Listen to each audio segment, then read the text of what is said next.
Lights are dark. Okay, welcome in. It is Thursday, which means it's another episode of Chiropractic Is Se. I am Dr. Paula Ruffin. And I am Dr. Erica Peabody, and we are always happy to be here. Even in the midst of like chaos in a week, it's like it's become such a grounding point, which I love that for us, and I love that for anyone who's listening. Absolutely. And of course, our topic today is the overstimulated child, which everything we're going to discuss today translates into the overstimulated adult as well. Right. And all the way down truly to the overstimulated infant, because they're just picking up on whatever is in and around in their world, which is overstimulation just in general. Yeah. And I think this topic, we talked about kids in chiropractic last week, and it's really an important topic to continue on because we're in this world of overstimulation for all of us. And I think it's important that we, number one, help everybody recognize what overstimulation actually looks like. I know we're saying that, and we can easily say screens and stress, but when it comes down to just specific things, what does it look like for you in your world? How, as Dr. Erica just said, how's that translating to your kids that maybe you don't even realize there's things in your kids that they're picking up on your cues from overstimulation? It's a whole downstream effect. And then, of course, we would be remiss if we didn't discuss how chiropractic actually helps to resolve and solve so much of our health issues in this overstimulated world. Yeah, it just gets me thinking right away to a story, just a really quick story about my grandmother who she passed away, I want to say like 16 or 17. So a little over 10 years ago. And my cousin went down to visit with her. My cousin at the time was around 18 years old. And after like a few days of hanging with grandma, then watching TV, then getting on her phone and hanging with grandma and grandpa and doing whatever they were doing, my grandma stopped her, an 18-year-old, in her tracks. And she said, when do you get a chance to just think? Like, when do you allow yourself a chance to like just put stuff down and sit and think? And so that actually brought my awareness to life in general, right? And I do my best, especially through the summertime, because I can just be outside, but by about 4:00 on Sundays, making sure that there's a priority in the evening to stare, literally, not kidding, into outer space and just think, because if that's not in our time, it doesn't happen. So it's just one thing I was thinking about, because growing up during our era, it was like, get outside and go play and whatever. But then it was like imagination and make believe and all those things that help the vagal tone, which we didn't know about way back then. But the overstimulation, we had it in different ways, but it wasn't because we were constantly bombarded and we had time to sit around and think. I think it's so important. It was so much easier to regulate. And as kids too, I mean, every kid has stress growing up. We're like, oh my gosh, what could a kid possibly have to be stressed about? But as you mentioned earlier, I think it's just a really important thing to take note of, is that your kids pick up on your cues, and do they feel safe to express their stress or express the things that they're going through based on what you have? Are you a safe place to land? Mm-hmm. And I think that's amazing. What a great observation by your grandma, because that's all of us in today's world. I was in a yoga class last week on Saturday morning, and the instructor, she has a 3-month-old baby. I think he's 3, maybe 4 months now, and she's still breastfeeding. And she said that she's usually breastfeeding him and scrolling on her phone. And every time she can hear her husband come, something about her makes her feel like she needs to put her phone down. But I'm thinking about, one of our colleagues had said at one point, we are not ready and able and capable of being exposed to trauma and politics and weddings and births and deaths and this and that, like all within seconds of each other. We're not designed for that.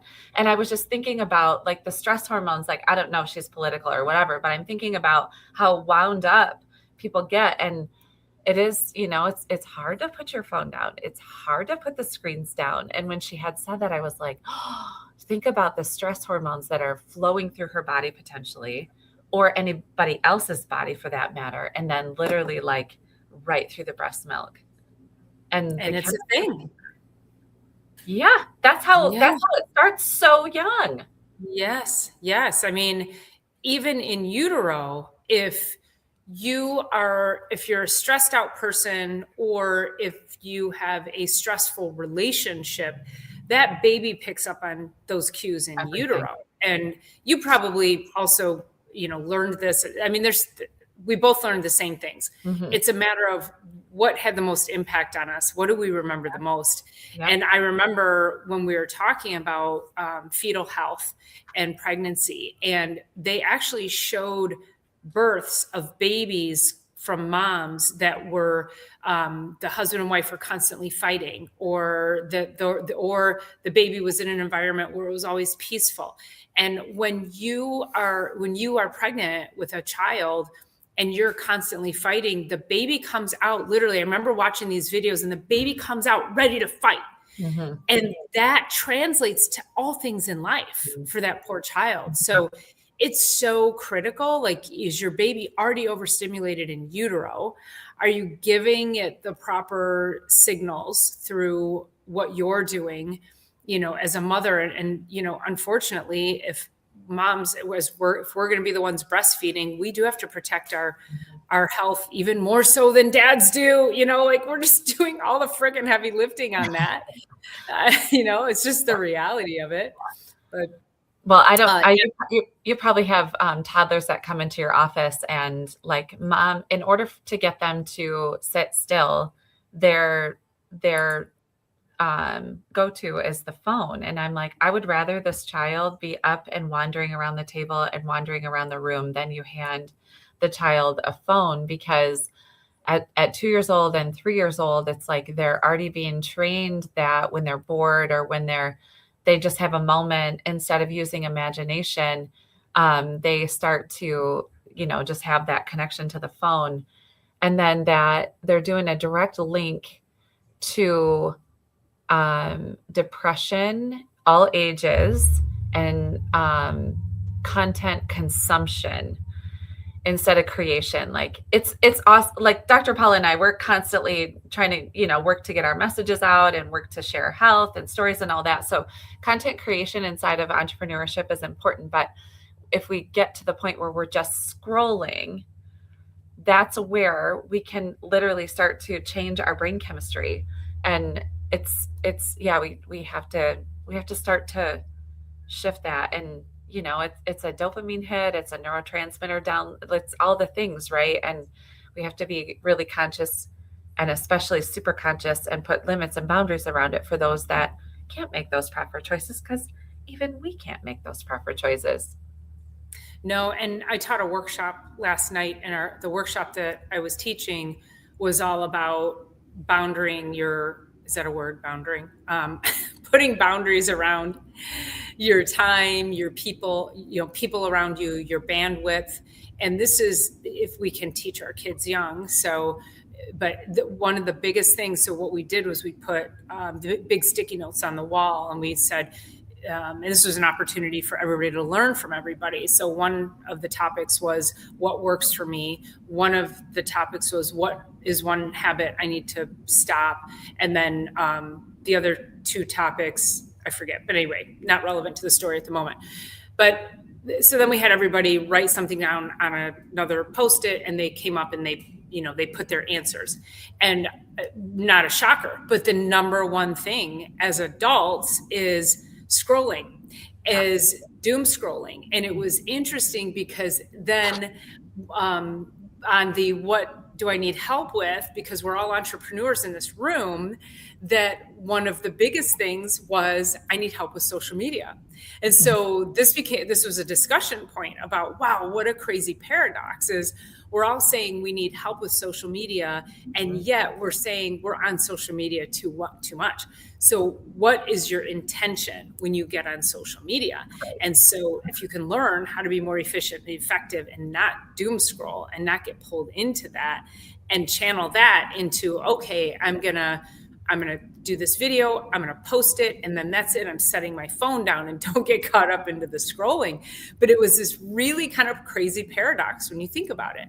And kids aren't working on their businesses, and they will sacrifice their schoolwork to be on devices if they're allowed to do so. And that just pulls them even further into the depths of failure. They're not keeping up with their schoolwork, and they're seeing, they cannot understand the comparison syndrome issue, because all they see is the good stuff, and they don't necessarily understand that it's not reality. And so it's their ability to decipher, or inability to decipher and to regulate beyond what they're seeing on social media. Well, I was just thinking about, as you're talking about that, as social media as a business platform, because we're trying to capture those that are not capture, but capture the attention and share a message with those that are scrolling. So it's like, you can't scroll, you need to scroll, you need to be on socials because that's where everybody's scrolling, to not scroll, to scroll. And it's like, it's a wacky world. And, so that's only just as adults. So the children, and then I think about all the ways that they're stimulated. So if we put in, I was watching a mom's feed this morning, and she was saying, like, I get the bottom of the barrel cereal because nobody wants like the end of the cereal box. And I just think about the kids that wake up in the morning and they're eating like sugar and whatever processed food cereals, and to get off to school. And I just think about what that does when it goes in the body is chemically overstimulate that child. And then they're surrounded by the chaos of school, and they have to be on computers. And then that's like, we've got that overstimulation. And then when you have a phone and you never put that down, we have that overstimulation. And then we have sports in between, and maybe some arguments with siblings, and then not enough sleep. And then we get up and do it day after day after day, week after week, month after month, and year after year. And it is truly a recipe for disaster. And I talk to the kids as they're leaving the office, especially the like teenage athletes. And it's like that feeling that you get after you get adjusted, that Control Alt Delete for the entire nervous system. When you leave here, see if there's something, you go for a walk around the parking lot. That's why I usually tell them, go walk around the parking lot, walk around the block. But I'm going to put signs going out the door down the sidewalk that just says, take yourself for a walk after your adjustment. Like, give your nervous system a minute to not then go back to the fast food restaurant and the next sporting event and the phone in the middle again, because it's too much. It's way too much. And let the adjustment give you bandwidth, but then don't like crowd it back out because you have more bandwidth. Yeah, and I'm looking at Lily's message about a couple of things she said here, was that front porches used to be a place that you could sit and relax and let your day, process your day. You really see porches on new builds. And while that's true, if you think about it though, it's more of the backyard. So think about it. Older homes back in the day, it was the front porch, and you had more connection to your neighbors, and you said, hey neighbor, and everybody took a walk and everybody chatted.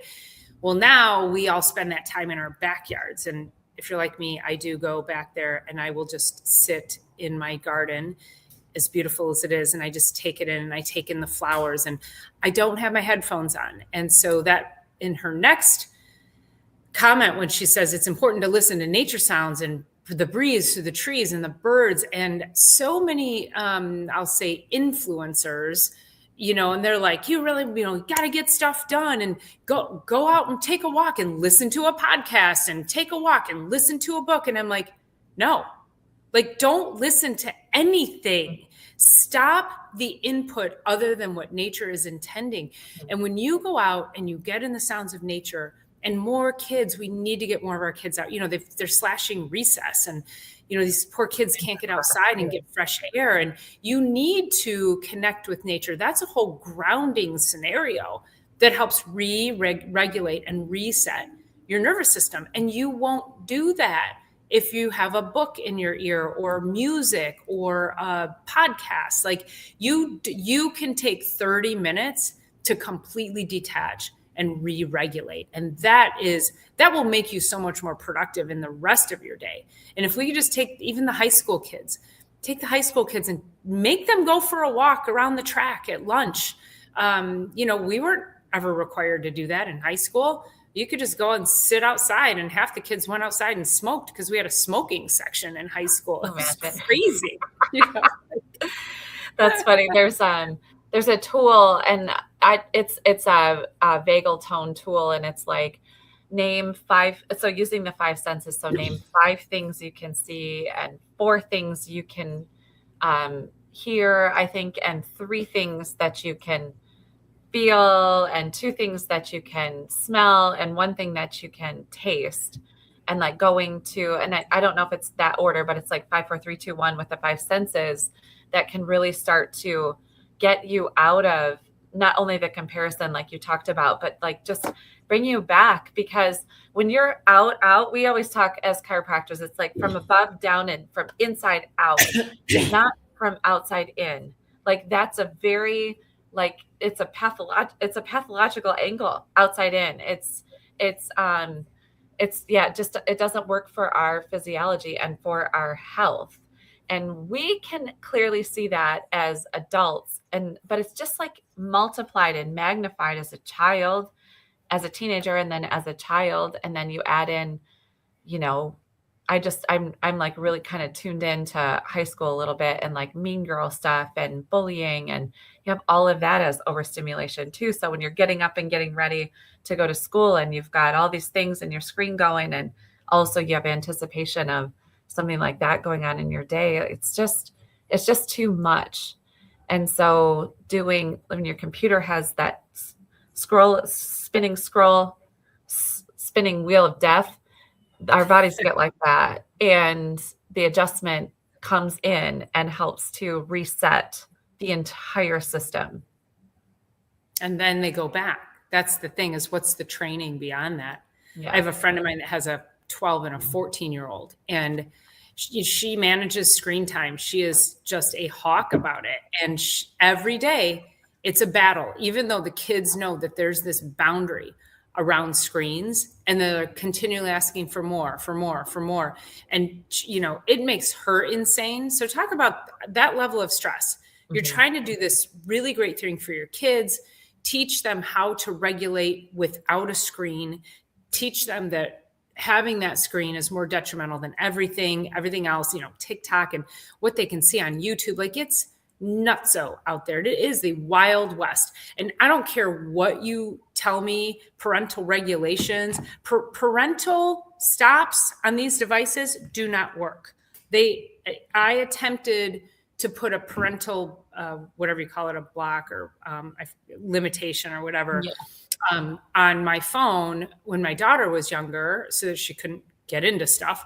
And then I think I went to type in something. I was looking up like baseball or basketball or something, and it blocked it because it had the word ball in it. And I was like, that's how we're going to do parental regulations? Like, I can't say ball? What? Yeah. So, so they try to say that, oh yeah, it's really good, you can put parental regulations, but realistically, you can't, in my opinion and from my experience. And she's found actually a very similar experience, is that her best opportunity is to not allow certain apps, and then also just limit the time period, and keep them outside, and put them in sports, which of course she's like, well, now she's the crazy sport mom that has to drive from one end of Florida to the next 3 hours on a Sunday to put her kids in one soccer game. And she's like, she's like, when did I land here? And she goes, there's nothing local.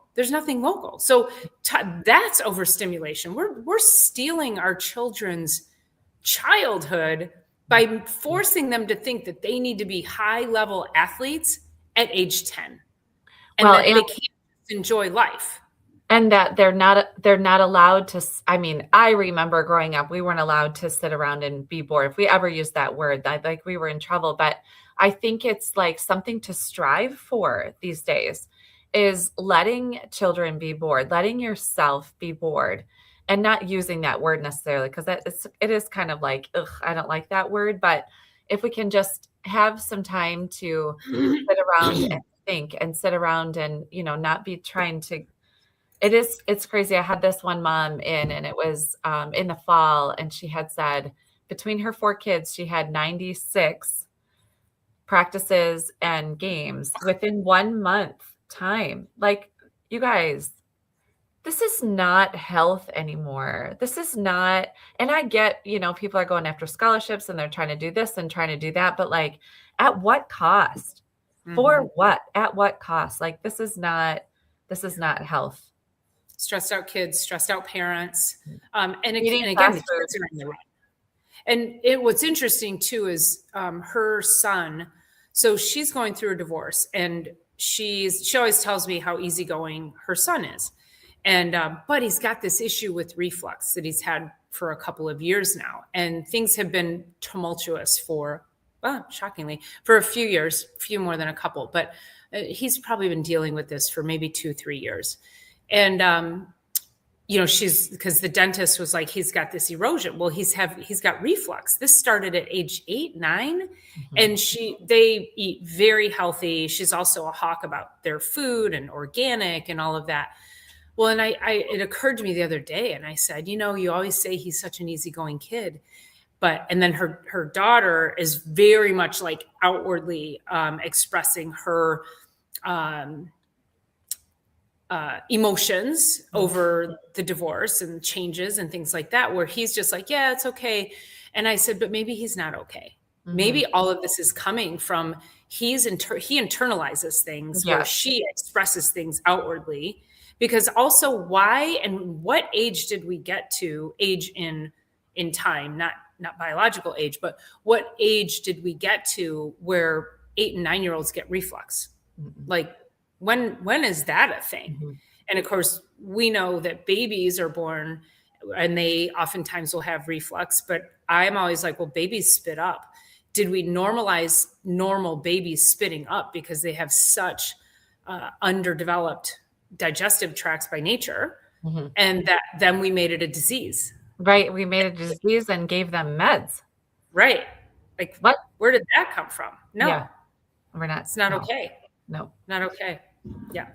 So we see, and I've shared this story before too. It's like, so I worked for a chiropractor. I ran her office in Alaska when I was up there for 3.5 years for my undergrad. And we had this, it was 2 moms, and they adopted 5 children, and they would call the office, hey, can we get in for our attitude adjustments? And that's really what it is. It's like, take the overstimulation of the world that's then revving up the system. We're all edgy. We're redlining everywhere. And then let's just adjust, get back to parasympathetic, bring it down a level, and get on with not only better moods, but that creates better family dynamics. It creates more bandwidth for the moms.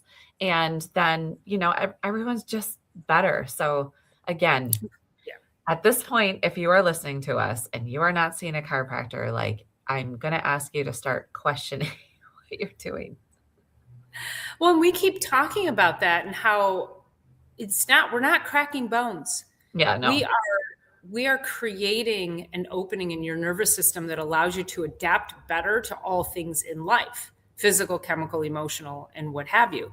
And that because we're constantly living in this fight or flight, this saber-toothed tigers chasing us all day long, how do we get it to stop? Well, we have to slow down. We have to stop running. We have to get our brains and our bandwidth back, reclaim that rest, digest, and repair through vagal strategies. And there's a lot of things that we can teach our kids to do besides getting adjusted, probably weekly, I would say, and helping parents understand that just because your child doesn't have back pain doesn't mean they don't need chiropractic, because kids will often present more with tummy problems because they have stress that they don't understand how to regulate. They don't understand how to express their emotions yet. And so that can get internalized into digestive issues. Kids have eczema, they have ADD, ADHD, they might have headaches, they might not be good sleepers. And if we go to babies, we've got babies who don't latch properly, and babies who cry and they have colic, and maybe they have chronic ear infections. So babies and kids present with a completely different set of circumstances, but it is all nervous system dysregulation. Right. And those babies then become adults, and then they show up in our offices because they have, let's just say, neck pain. And then as we start to ask questions, we start to unravel things, and they're like, oh yeah, I was a pretty sick kid. Yep, got it. Makes total sense. And all of that builds up until it really builds up. But we want to help people when they're younger. We're going to help you today. No worries about that. But yeah, but think about like kids who have constant meltdowns or outbursts, or these are all signs that the nervous system is just on fire. Bedwetting, anxiety. I can't tell you the number of teenagers that I see that have anxiety. I'm like, why? Like, it just should be normal teenage bullshit that you deal with. But why do we have anxiety so much so that we're putting all these kids on medication? That's not what needs to be happening. They need to be regulating very differently, and seeing a chiropractor, doing things to help that vagal tone, and just unplugging. Mm-hmm. Just stare it into outer space. I mean, literally, that's like, I mean, not zone out and scroll, but just literally like zone out and think about like what's ahead and what's behind, and reflection and all of that.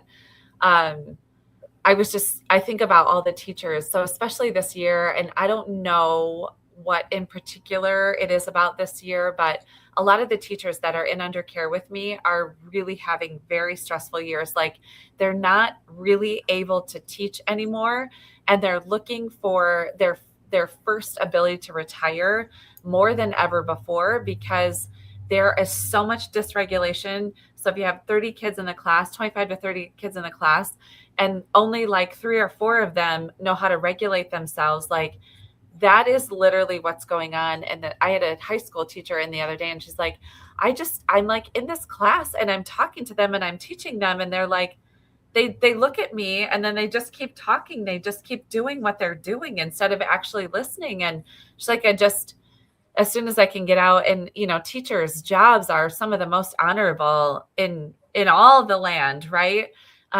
Being the ones to be so helpful in the raising and teaching, obviously, of the kids, and the formative years when they're there. And they're just, so many of them are like, get me out of here. Like, I can no longer teach because there's so much dysregulation. But I got to tell you, it starts with the freaking Frosty mini wheats and the Fruit Loops in the morning. And it starts with the screen time, so that mom can get ready, like, just get on this screen. And then there's no way to avoid screens in school. Like, we have to be on computers. So then that's regulated for that, even though that's not really that healthy, but it's also not appropriate for the average American to spend 7 hours per day on the TV. Like, what? Where is any time? Where's any margin? Margin is my word this year now. It hasn't quite worked yet. Okay. So I'm looking for margins in my life where I'm not running from this to this to this to this to this. Like, I'm looking for margins in my world. And I want to maybe just even offer that as a word out of this podcast, to just think about, where can you get margins around this event and that event and this drive here and that drive there. So yeah, just something to think about. And also, no is a complete sentence. So don't pile everything else onto you. And I think, to your point about teachers, because I've got teachers too, and it's the teachers that have been in, I'll say practice, I guess, have been teaching for a number of years, where, let's just say, in the last 10 to 20 years, teachers have seen the evolution where there used to be one child in the school, then it was one child in the classroom, then that started to multiply, and now it's one child not, and what I mean is like some kind of child with like neurodevelopmental issues, ADD, ADHD, and then that has actually flipped on its head. And to your point, it's now maybe 2 or 3 or 4 kids in the classroom who know how to regulate, when the whole classroom now is really should be special needs. Yeah.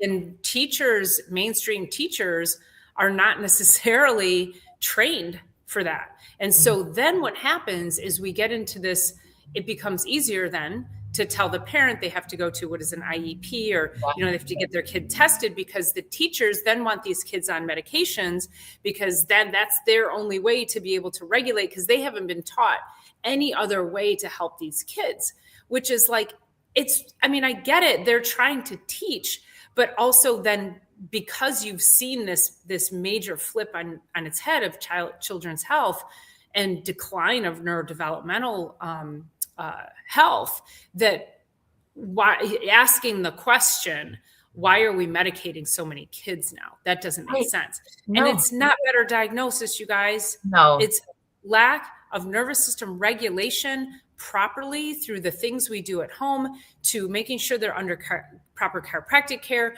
to making sure dietarily they're eating healthy. And if they're eating healthy when they go to school, what are they choosing in the school cafeteria? Mm-hmm. If you're trying to feed your kids healthy and they go to the school cafeteria and they get, Fruit Loops and Apple Jacks and a cookie, that's not lunch. Right. That is not lunch. That is like legalized cocaine. They're literally trying to self-medicate through sugar, hit those dopamine centers. I was thinking about when I look back to my middle school years, it was kind of like when I get to finally make choices of what I'm going to eat, because in elementary school, it was like, you're getting pizza today or getting a burger. Like there wasn't a lot of options, but then you start going through like an actual line.